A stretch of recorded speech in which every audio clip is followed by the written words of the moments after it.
Hello and welcome to another episode from Talks to Couch to Calculator. I am Francesca, your accountant, and Jordan is your therapist, and we are bringing in some really good conversations.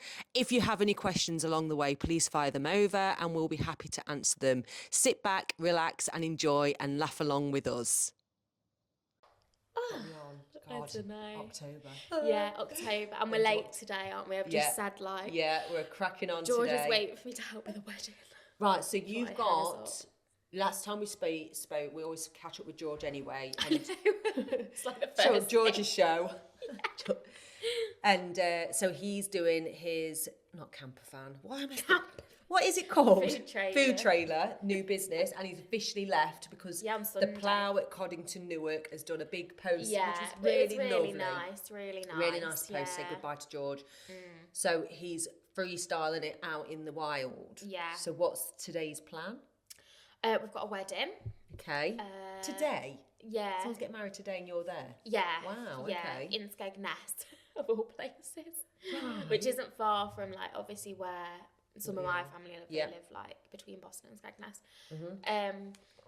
So, yeah, we're, like, running from here to, like, get in the car, obviously, get Hallie in as well. Oh, she's going with you?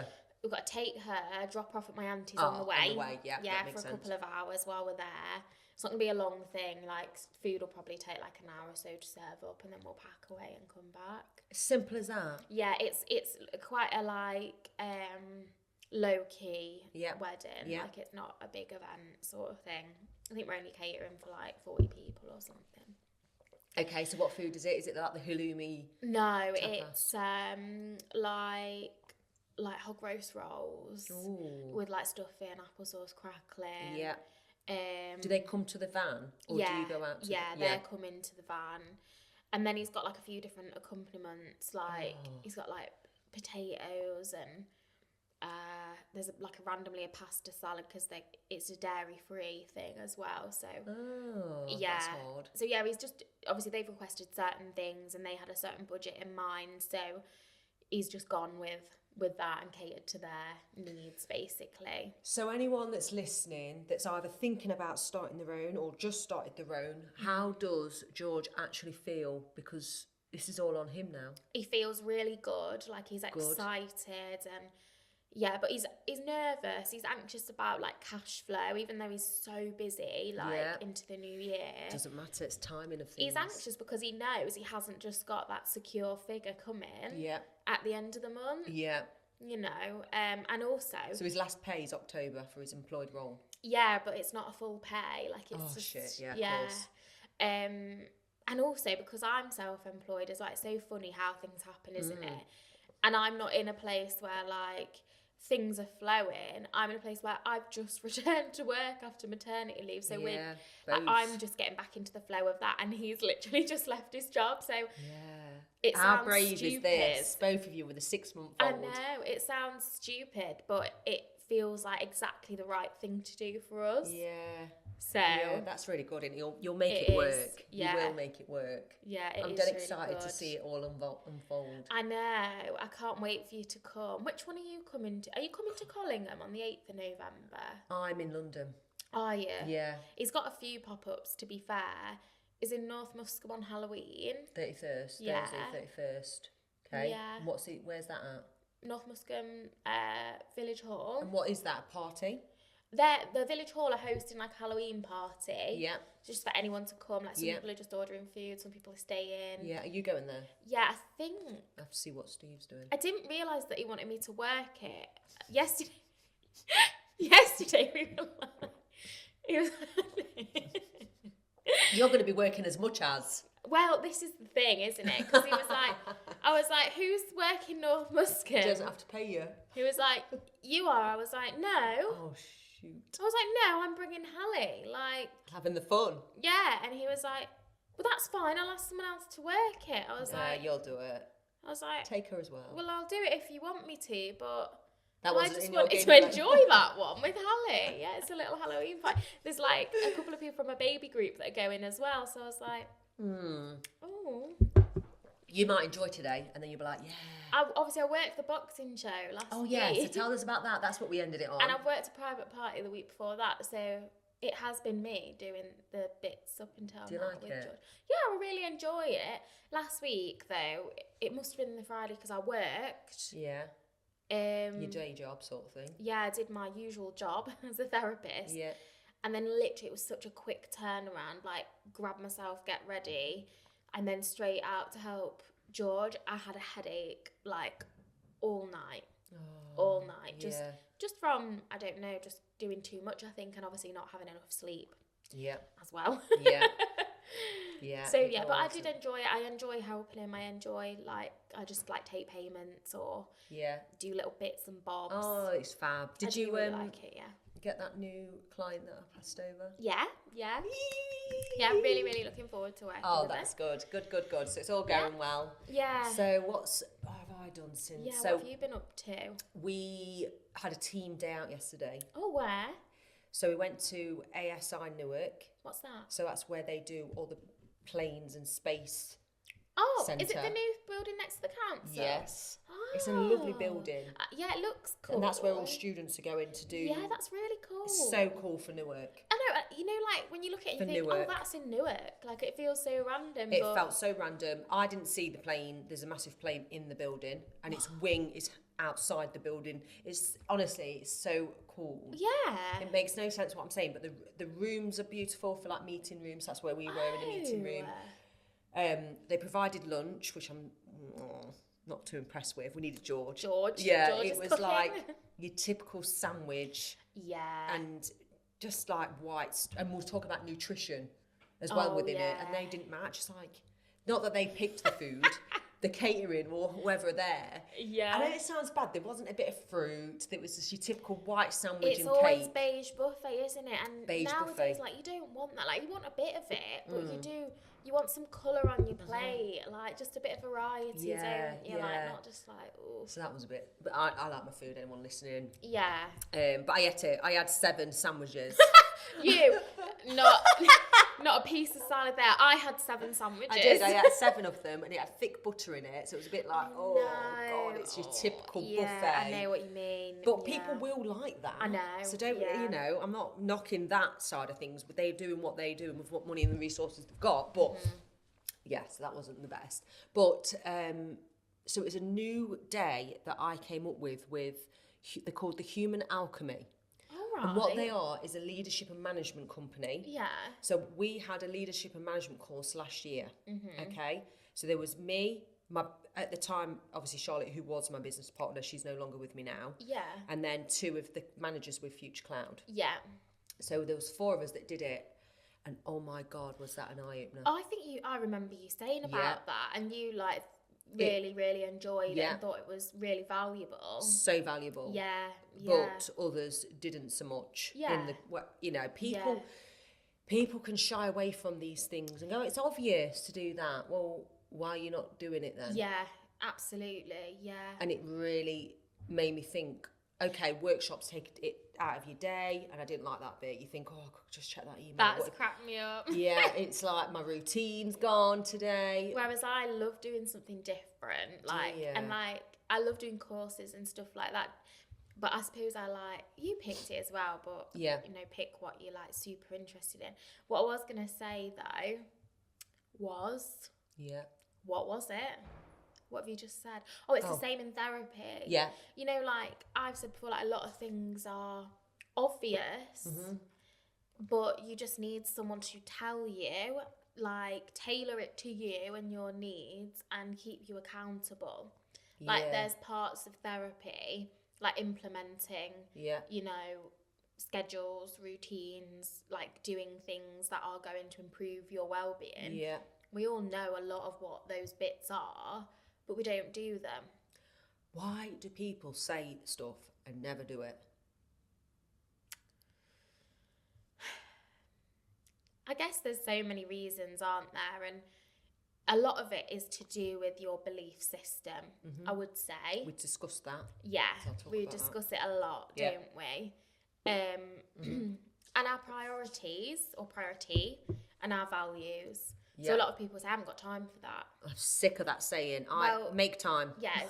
The phrase is, I'm not making time for that at the moment. And I say those things. Yeah, I'm overwhelmed. I'm not making time for that at the moment. Yeah. That's fine. Yeah. You know. Yeah, no, honestly, yesterday was really insightful. So we talked about, the first step was, what is stress? What does it look like? What does it feel like? Yeah. So we went through all these things like heart racy, sweating, overwhelmed, freezing at stuff. And I was thinking, oh, that's every one of my team going, yeah, I do that. And I thought, hang on a minute, they're all going to be off with stress. You know, I didn't know where. Yeah, it's our country, isn't it? It is, it's our and culture. I thought, is this just telling us what is stress? Because we all know what it is. And I was thinking, oh my God. It worried me a little bit. Yeah. Because I obviously ticked some boxes there, and Claudia was going, oh, I do this, and Abby and everyone else had their own little thing going on. But then the best thing for me, and I was already sat there thinking, where's my solutions then? What solution? When's she going to say it? I nearly said it out loud. Well, what do we do then? No. But I've learned to be patient, because I can step forward a few times and go, give me the solution. Yeah. Stop saying all these nasty things, we don't want to hear it. But it was good, because I stopped, I listened in, so my anxiety was through the roof. Well, that's the thing, but you need those things, because you need to be able to go, yeah, that is me. So actually, I do need to action that. What can I do? Yes. That bit is very important, because that's people are like, I don't really get stressed, or I'm not an anxious person, or that doesn't apply to me. And you're like, do you think that's the truth? What? Somebody saying, I don't really get stressed. That doesn't make me nervous. I'm not nervous when I go do public speaking. But they act. Yeah, a lot of not the time. very good at public speaking, those ones that I find that say, I'm not nervous. Yeah. Well, you're not very good up there though, so maybe you need that energy to. Yeah. Some of it maybe people don't feel nervous, and you don't need anxiety to perform well by any means. Like, that's a common misconception that many anxious people hold. Like, if I'm not anxious, what's going to motivate me? Yeah. But yeah, there are some people who think they know it all and think they're fine, and we all know that those people usually demonstrate the opposite traits, don't they? Yeah. Know-it-alls are dangerous because they're not open to learning and continuing to grow. Yeah, that is so true. It's a growth mindset piece. So we discussed the stress side of things. I'm trying to think what else was said around that. She then went on to say how you can choose how to deal with stuff. So a lot of our stress comes from perceived factors. Absolutely. And most of them aren't real. Probably 1% is. Yeah, perceived, not actual. Hypothetical situation. And it felt so good hearing her say that out loud to everyone in a way. Yeah. That you can tell yourself, oh no, I'm not doing that. Straight away, oh no, it's not for me. That's not for me, but that someone else will have to do with that. And people are scared to get in that really uncomfortable feeling, thinking that it's causing them worse than what it actually is, and it isn't. Yeah.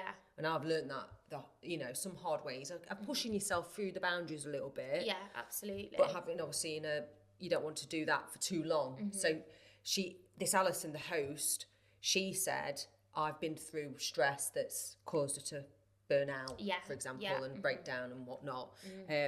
And what she said, what happened was, it was that feeling of fight and flight every day, all day, near enough. Yeah.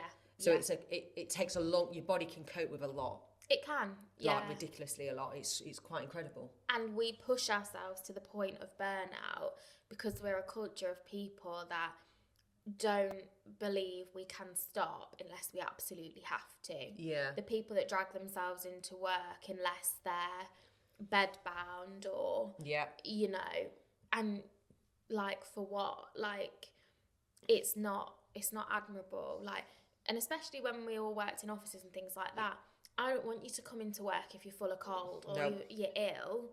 Stay away, rest, and come back. Like, you're not going to be performing. Yeah. Allow your body to rest. Like, when we're poorly, like, our body's telling us, or our brain is telling us, please stop now. Yeah. We need rest. And we're just constantly like, no, hammering it. Like, it's not okay. Exactly that. And I get what you're saying. So I'm not sort that I wouldn't come into the office and spread it round, but I wouldn't But you'd be working at home. I'd be working at home. Yeah. But it's never done me any harm, as in, I'm not daft, as in, I won't go at it. I will choose what not to do sensibly. Yeah. And some people can't manage that. They're all or nothing. Yeah, you've got to listen to your brain and body. And it's hard because a lot of us are so disconnected from ourselves. I don't think I am, though. But I know a lot of people are. Yeah. And that I'm only learning this recently. Yeah. It's fascinating. Yeah, it is. Yeah. I think a lot of us are more disconnected than we think we are as well. Like potentially then. Yeah, like obviously I'm a therapist and I know I could be more in tune with like my emotions and like how they manifest in my body, like where I'm at, stuff like that. Like obviously I check in a lot, but yeah, a lot of us are disconnected from our bodies more than our brains. Can you give us anything or 2 pointers that makes you realise you are disconnected? If that makes sense? You get this sense, and I know you'll understand this, that you're just living in your head.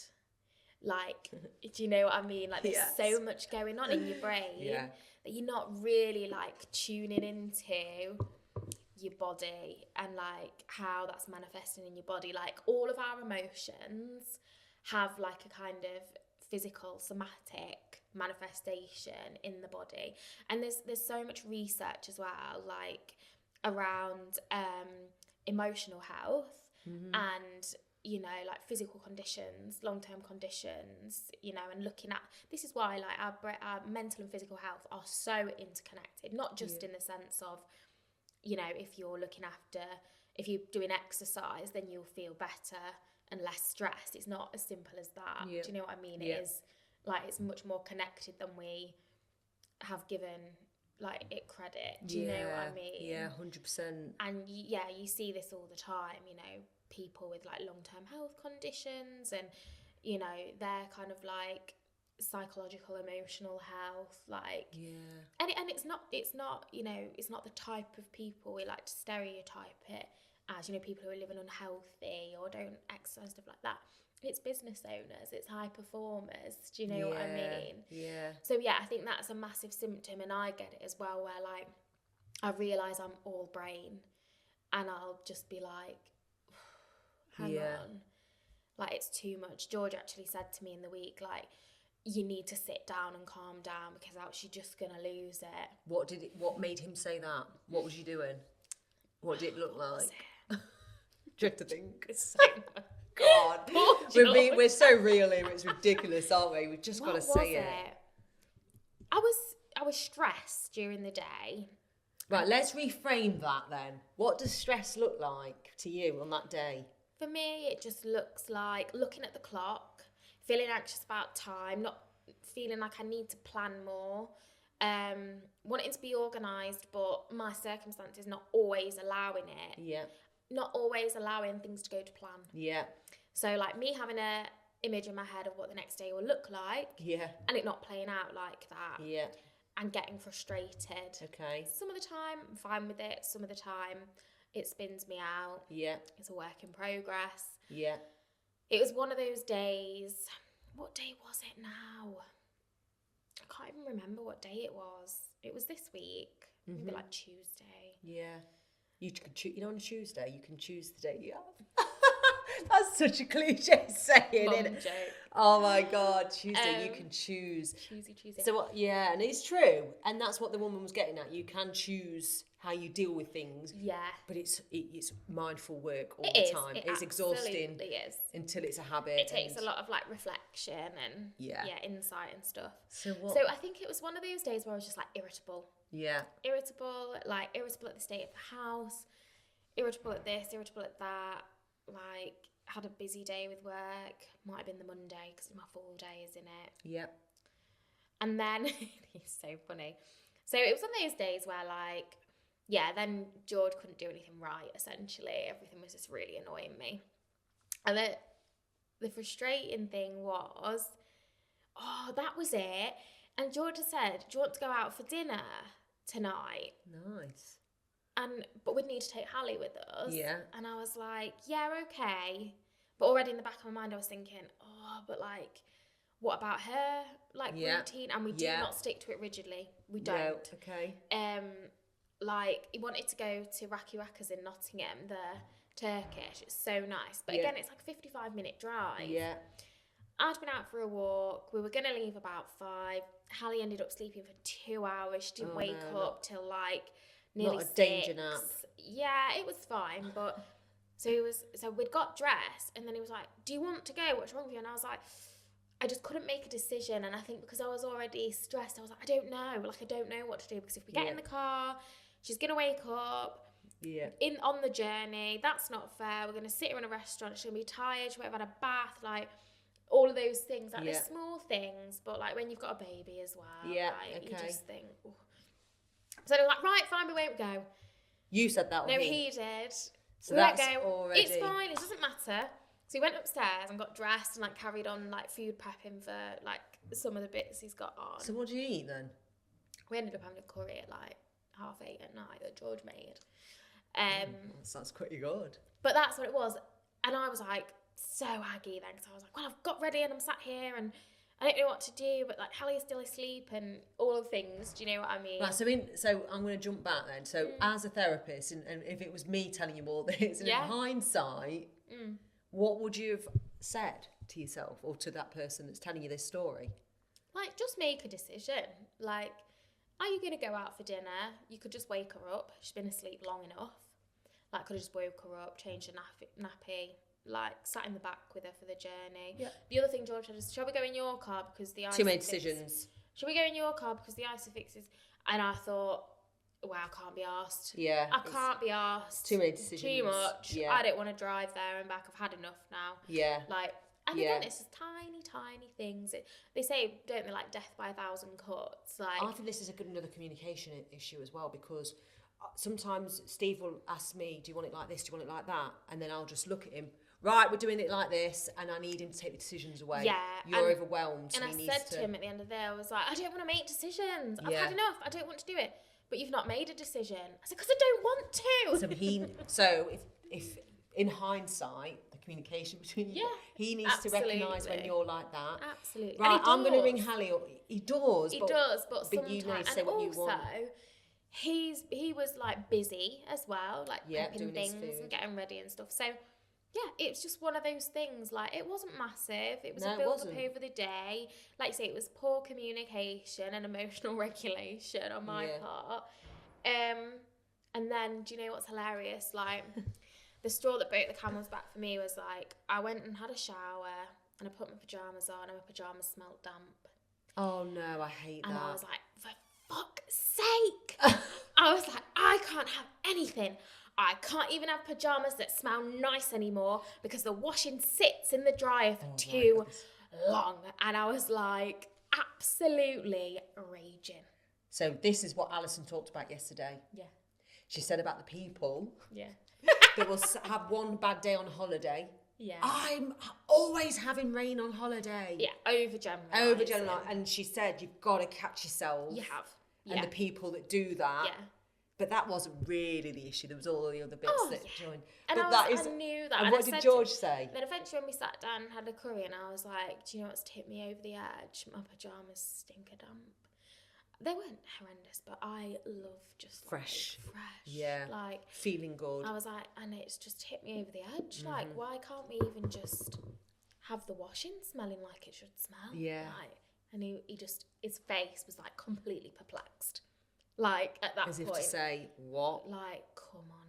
Like, he got it and he was like, but also at the same time, like, what the fuck are you on about? Yeah. Do you know what I mean? And it made me laugh because I thought, I know that stuff doesn't bother you. It's set in your environment, isn't it? Yeah. For like, you know, the simple pleasures for me. Yeah. But yeah, we had a little debrief over the curry eventually. Yeah, because that sounds nice that he did that. Yeah. And fair play to George for his cooking. Well, he was starving, bless him, he'd not eaten all day. Yeah. And then we woke up the next day, we had a reset, and we were like a perfect team. That was actually the Wednesday. I think that was yesterday. Yes, it was Tuesday, the bad day. Again, perfectionism. doesn't exist. It doesn't. But yesterday, But we did really good teamwork, really good communication. Yeah, and it's normal. It is. It's so normal to feel like everything's going wrong and like, oh, woe me. It is. Yeah, absolutely. And you just got to shake yourself off.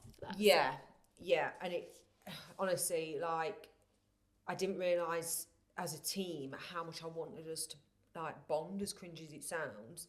So I had to be vulnerable myself to allow others to be. Yeah, so 100%. As a leader, you have to. You have to. And I didn't like it. I'm thinking they're going to think I'm bloody weak. They're going to think, what the hell? Yeah. But they weren't. They all followed suit. And June, who's our manager, she was pretty much the same and taking control and probably putting herself feeling vulnerable to help, because she manages, you know, helps the team as well. It's so powerful. It is so powerful, and I was really making it clear as well that I said to the team, I am not managing your time. So if you're, because we had the saying, so Alison told us about, just say your bath is full. Yeah. We've all got different baths. Some people can have a whole Olympic swimming pool and it's still never full. Yeah. And then some people have a thimble and it's full really quickly. Yeah. So it's how you get from the small thimble, which I believe you can, to the Olympic swimming pool, and helping each other manage within your work environment. Yeah. So if someone's overwhelmed at work, rather than getting ratty and feeling frustrated, we know now it's okay. Even though I would have allowed this before, but it's good to see it all together. Yeah. Say your bath is full to whoever's your manager, whoever's your upline, your employer, and say, and they might look, this is the thing with employers and workplaces, some are really toxic. They are, and there's an expectation, and there's always like financial pressure and a business need, isn't there? Yep. Your bath's full, but you're not doing enough. Yeah, and I don't. Do you know what I they mean? would do more. I know that. Yeah. I don't even know why I know that. I just know that from my own. I want them to go off for a walk if they need to and say to me, I can't work this afternoon. Yeah. Do you mind if I pick it up in the evening, or tomorrow morning I'll get up even early? I don't even need them to say that bit. Yeah. I want to know that they just will. Yeah. And you'll soon realise if your employees are taking the piss out of you. Oh, yeah. Oh my God, you do. Yeah. But I believe there's more power to giving them that choice and freedom. Absolutely, yeah. And it will feel uncomfortable for any employer or business that have never done it before. Yeah, but there's nothing worse than being micromanaged, is there? It's so demoralising. Like, yeah, we're all adults. We're not at school. Yeah. Yeah. Get your work done. There's a spin on that. The way it works for you. Yeah. Like, flexibly. I don't think, oh, do you want me to just check it? Let me check it. I had that before. Let me check your email. Oh, right, okay, yeah. And then realise it always felt uncomfortable someone checking my email. Yeah. Get lost. Yeah. Empower me and say, that was a really good email. Yeah. Doesn't matter if you wouldn't write it like that. Yeah, Get lost. But at the same time, there's a spin on it that if you're feeling like you have to micromanage, why? Yeah. Your team member can't be right then. Yeah. And you've got to really look inward on that one, whether it is you and your issues. Yeah. Because if I have to micromanage, I know it's something not wrong. It's the team member. Yeah. There's something I'm not quite getting. Yeah. You change the role, you move this around, you do this, you talk to them, you're open. Yeah. And it's about other people as well, because, you know, like, do they need an anchor point?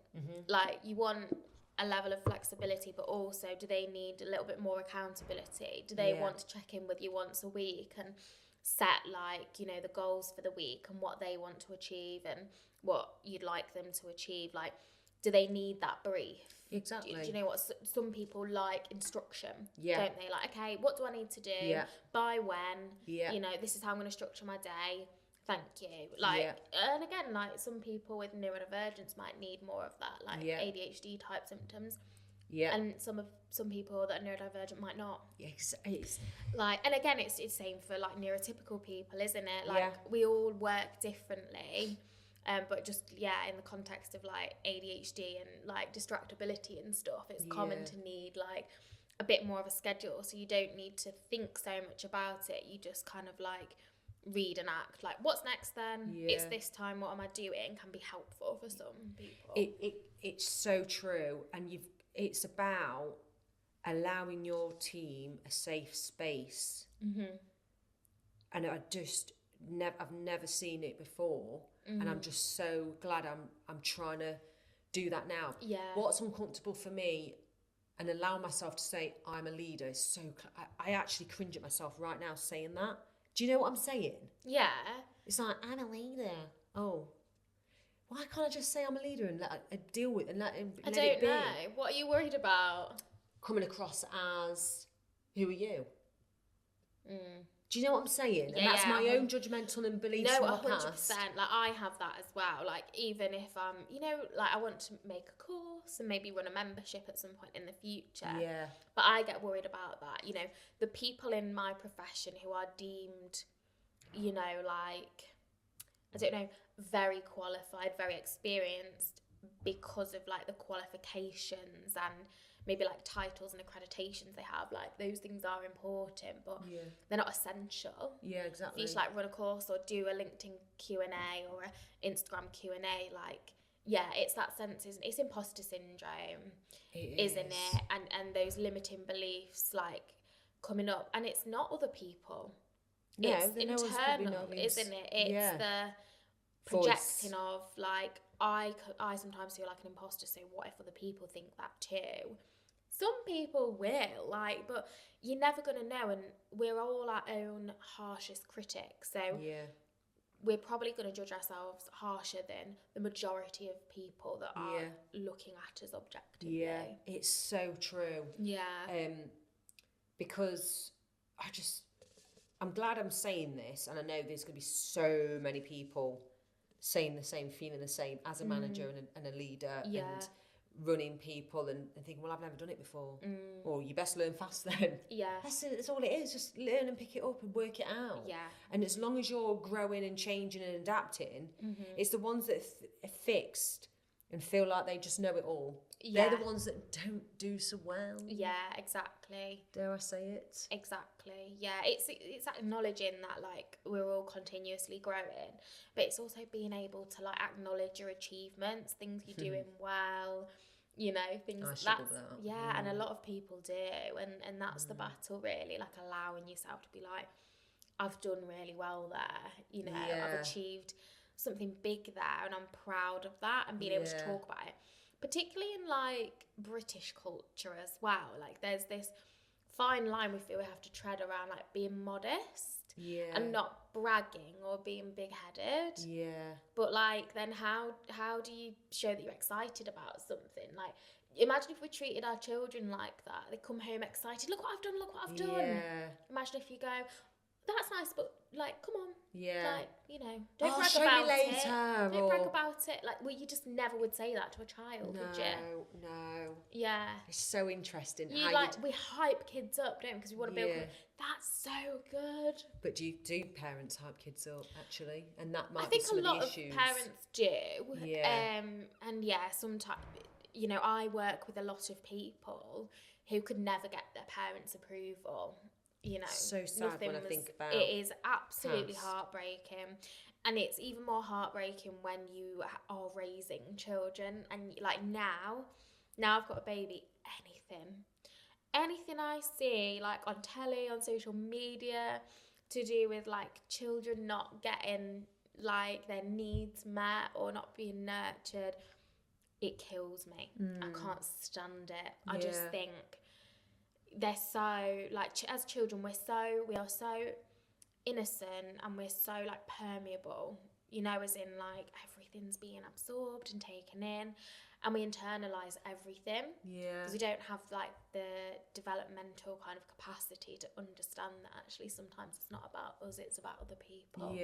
So if you've got like abusive parents or parents who are struggling themselves and can't meet your needs, it's always like, well, what's wrong with me then? That they're not doing that.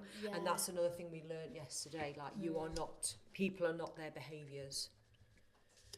So what they mean by that, you don't know the backstory to why they are shouting. Like 6-year-old kids can be really seen as naughty, but you don't know what their backstory is. No.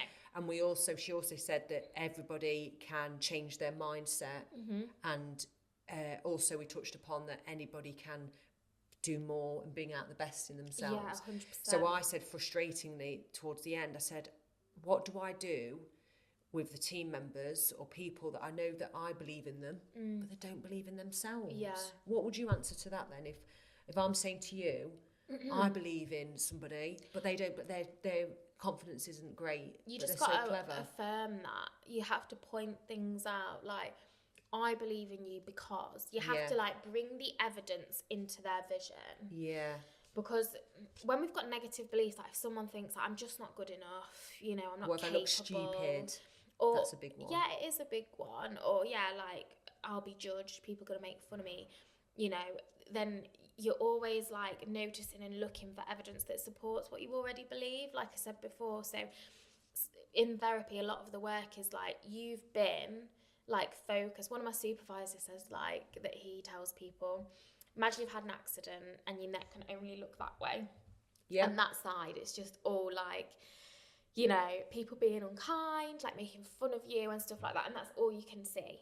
That's what negative core beliefs do to us. Like, you know, we're focus on the negatives. Yeah, we're mentally filtered into the negative focus or evidence that backs up our negative beliefs. So what you need to do is start to push and intentionally get people to start looking for very specific things. Yeah. Look for evidence that you're good at your job.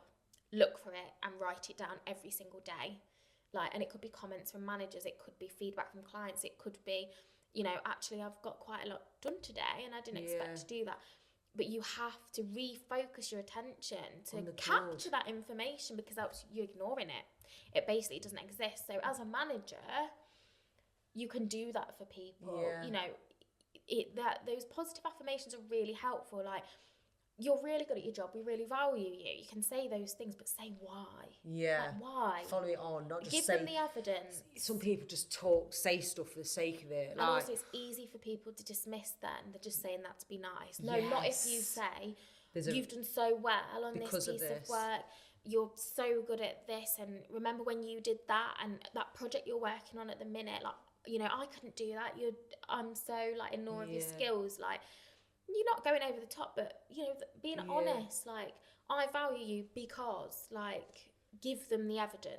It's so true. And I know if anyone's listening to this, right, I do this, it's cringy, but so Mel Robbins, she's got some really good statements. Yeah. And she believes in high-fiving yourself in a mirror. Yeah. Okay? Yeah. And when I first heard, not that I've done this, even though I shouldn't be embarrassed if I did, I would be very honest and tell you if I've done that. And I have said out loud to myself, I can do this. We can do hard things. I've genuinely said that out loud. Mm-hmm. I think if you want a high five to a mirror and it works, and it should work from what she's saying, but you have to do it consistently. You can't just do it once and laugh at yourself. Yeah. You've got to really mean it. You have. And it's so cringy, and anyone going, as if I'm going to do that. What? As if you shouldn't. It's like your gratitude. It's not just writing it down. It's feeling it. It's feeling it. Write it down. Like, I'm so grateful for this. Why? I've parked it, by the way. Yeah, yeah. And the reason why I parked it was the day we said that. Was it last week or the week before? Yeah. I decided not to write in my gratitude and positive affirmation journal. I will pick it back up, but when I'm going to make time to feel it and really take it in. Yeah. I've like I said last week, I was really honest, where I was just doing it like I need to do that, and there's a tick box, because I try and fit as much in my day, and I'm like, I've smashed out another thing. Actually, it wasn't smashed out in a positive light. It was like, I'll write coffee. I'm grateful for my bed, grateful for Steve, grateful. I was writing the same things. So I reckon the people that have done them and said because they've already told me, well, I started it but never finished it. Yeah. I get why now. Yeah. I've learned by trying it. Do you know what I did this morning? And obviously, like, my brain is much more in tune to that, and I'm not perfect, but because I do it day in, day out with people, you can't help but catch yourself. Like, again, that permeates. And this morning I woke up, I could hear George and Hallie downstairs, and it was dark outside, and I woke up and I thought, it's dark outside. And I got out of the bed and I thought, it's not as cold as I thought it would be. And immediately in my head I thought, I'm so grateful to have, like, a lovely home that keeps us warm, like, because I just thought, like, not everyone has that. Oh, that's interesting. Do you know what I mean? Yeah. And it's something so simple that... What made you do it? I don't know. I just thought about how dark it was outside, and I expected it to be cold. And I stepped out, I thought, it's quite warm in here. And I thought... Funny enough, I felt it was warm in our house this morning. And I thought, I'm so grateful that we've got, like, a nice warm house to wake up to. Yeah. Because so many people don't. And it's not just, you know, people in third world countries or developing countries. No. There's people in the UK, you know, and developed countries that wake up cold or go to bed cold or, you know, they don't wake up to have like a full breakfast and things like that. And it sounds almost daft, but like it's not. I know. Like, do you know what I mean? Some people don't have those things, and I'm not saying you have to be grateful for everything, but it just came to me. Like, it wasn't me going, I should probably think of something to be grateful for. It just came. I just woke up and I thought, must be from your mind. You've been doing a bit of that, haven't you, over time? Yeah, and also so because I work with people doing it all the time and I know the value of it. Yeah. It just kind of sinks in. Yeah.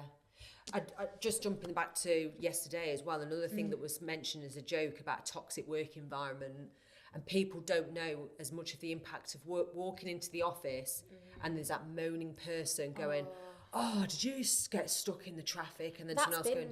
That's been me. Yeah, we've spoke about this before. Yeah. Oh, was you one of them? At times. Yeah, you know, when I just didn't like my job or I was overstressed and wasn't happy at home and stuff like that. Again, when your mind is only fixed on the negatives and you can't see through the trees. And what's going well. But who can... So, in your work environment... I need you to, everybody, as an employee, and hopefully we can get Abby to do this as a bit of a short, actually. Yeah. So whoever's listening to this reel, in your work environment, think about who is that person, if there is, and what can you do to help? Yeah. As in, like, don't be afraid to bring it up to somebody that's going to help that.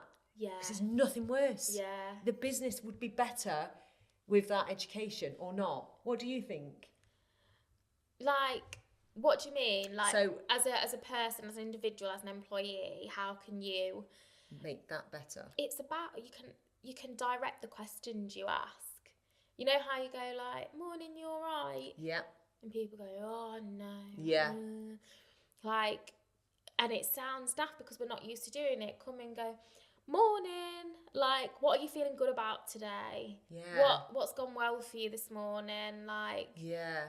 Why is today going to be positive? Or like, sounds cringy, isn't it? Or like, how are we going to make today good? Yeah. How are we going to make this shift good? So that's what I needed to hear sometimes in the jobs that I've done. Like, how are we going to make this shift like good? Not just for us. I've worked with patients on wards and stuff like that.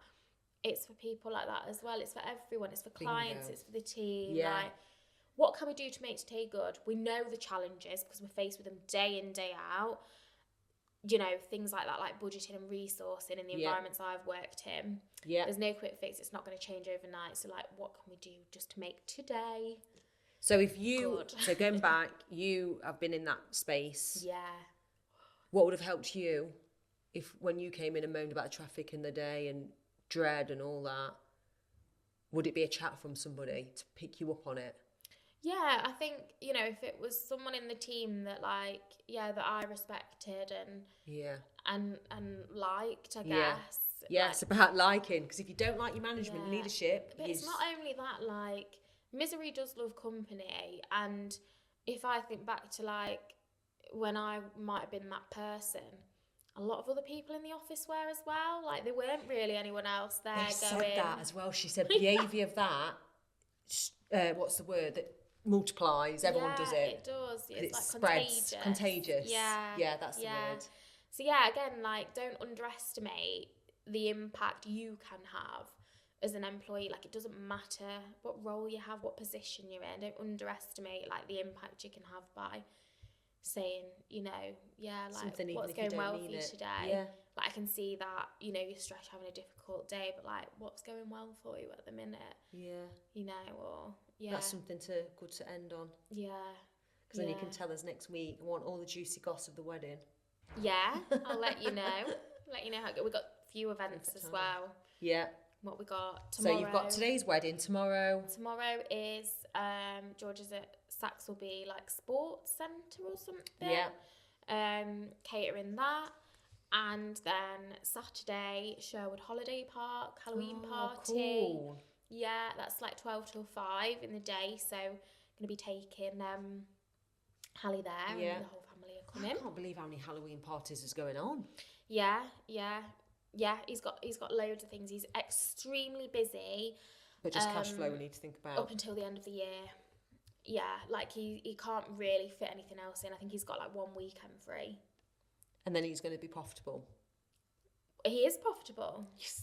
Yeah, he is profitable. Yeah, good. Yeah. It's just the cash flow side, and then it will marry up. Yeah. But we can... The cash flow thing is more like my income issue. Okay. Do you know what I mean? Like picking up, because my invoices are coming later. His don't. He gets paid before. Does he take a deposit? Yeah. Yeah, that's it. And then he pays out for the food, and then he'll get the rest of it. Yeah. On the day. Or after it. Yeah, he does all his prep fresh, because obviously it's a food trailer. Yeah. Like we don't store things. Yeah. But then he'll invoice the rest of the money after or before he's done it. I think we do a week before. Yeah, I was going to say, 'cause that's about right for even weddings. You pay for everything up front, don't you? Weddings is, apart from this one, it was sort of last minute, but weddings are a month before. Yeah. Because they're such big events. Yeah, you need to be secure with it. Yeah. You need time to book something else if it falls through, you know. So, that's what I mean. Take control. Do what works for you in the invoicing side, cash flow wise. 30 days. If you want it to be 30 days, you want it to be 7 days, do it. I'm sick of people saying I have to do it at this. You don't. Anyway, thanks for listening in, and thanks everyone. Listening in, and we'll see you, well, hear from you, or whatever the word's saying, because they can see us on YouTube. Yeah. And thanks for listening. See you next week. Yeah. Bye. Bye.